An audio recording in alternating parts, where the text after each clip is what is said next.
ज्योतिरादित्य सिंधिया ने कांग्रेस पर किया हमला। कपड़ा फाड़ राजनीति को लेकर सिंधिया ने कांग्रेस को घेरा।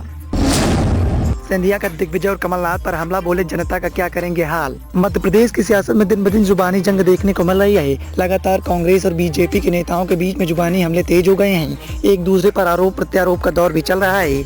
इसी बीच में बीजेपी नेता सिंधिया ने भी कांग्रेस पर करारा हमला बोला है। मध्य प्रदेश में विधानसभा चुनाव को लेकर प्रत्याशियों की सूची सामने आने के बाद कांग्रेस के नेताओं के बीच में घमासान देखने को मिल रहा है। हाल ही में पार्टी के दो दिग्गज नेता कमलनाथ और दिग्विजय के बीच में कपड़ा फाड़ सियासत हो चुकी है। इसी पर अपनी प्रतिक्रिया देते हुए केंद्रीय मंत्री ज्योतिरादित्य सिंधिया ने कहा है कि यह उनका काम है, हर चीज को पकड़ पकड़ कर फाड़ें। मेरी सोच है, मेरी सोच सकारात्मक रही है, इसीलिए वो अपना काम देखें, हम अपना काम देख रहे हैं। ज्योतिरादित्य सिंधिया ने कहा कि नकारात्मकता कांग्रेस में ही देखने को मिलती है, इसीलिए मेरा सोचना है कि जो समय हमें पृथ्वी पर मिला है उसका सदुपयोग करना चाहिए, ना कि उसका दुरुपयोग किया जाए। राज्य के पूर्व मुख्यमंत्री कमलनाथ और दिग्विजय के बीच में कपड़ा फाड़ने को लेकर टीका टिप्पणियों पर उन्होंने कहा कि अगर दो लोगों के बीच में ऐसी चर्चाएं हो रही हैं तो सोचिए इनके हाथ में शासन आ जाएगा तो जनता का क्या हाल होगा। कांग्रेस पार्टी द्वारा जारी किए गए वचन पत्र पर उन्होंने कहा कि इनका वचन पत्र इतनी गहरी खाई है कि कांग्रेस की वचन लिस्ट में लंबी होती जा रही है,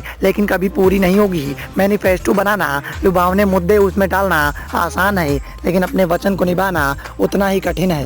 ग्वालियर दक्षिण से भारतीय जनता पार्टी नेताओं द्वारा सिंधिया को चुनाव लड़ने की अपील करने पर उन्होंने कहा कि भारतीय जनता पार्टी की यही सोच है कि जो संगठन तय करता है हर कार्यकर्ता उसका मार्गदर्शन करना काम है। पिछले 3-4 महीने में मुख्यमंत्री शिवराज सिंह चौहान, प्रदेश अध्यक्ष, केंद्रीय मंत्री नरेंद्र सिंह तोमर समेत एक कार्यकर्ता पूरी लगन से जुटा हुआ है और इस लगन में हम भी अपना काम कर रहे हैं। पार्टी हाईकमान के द्वारा जो भी फैसला किया जाएगा वो फैसला हमें पूरी तरह से मान्य होगा। हमारा मकसद एक है कि बीजेपी को 7वें आसमान पर पहुंचाया जाए, बीजेपी एक बार फिर से मध्य प्रदेश की सत्ता पर राज करे, यही हमारा सपना है ताकि जनता को सुविधाएं मिल सकें। ज्योतिरादित्य सिंधिया के हमले और बयान के बाद बीजेपी हाईकमान में सक्रियता देखने को मिल रही है, तो वहीं कांग्रेस बैकफुट पर दिखाई दे रही है, क्योंकि कांग्रेस के दिग्गज नेताओं के पास भी सिंधिया की जवाबदेही का कोई जवाब नहीं है। ऐसे में सवाल इस बात के उठ रहे हैं कि सिंधिया की सक्रियता के चलते मध्य प्रदेश की सियासत में एक बार फिर से बीजेपी कब्जा करने में कामयाब हो जाएगी।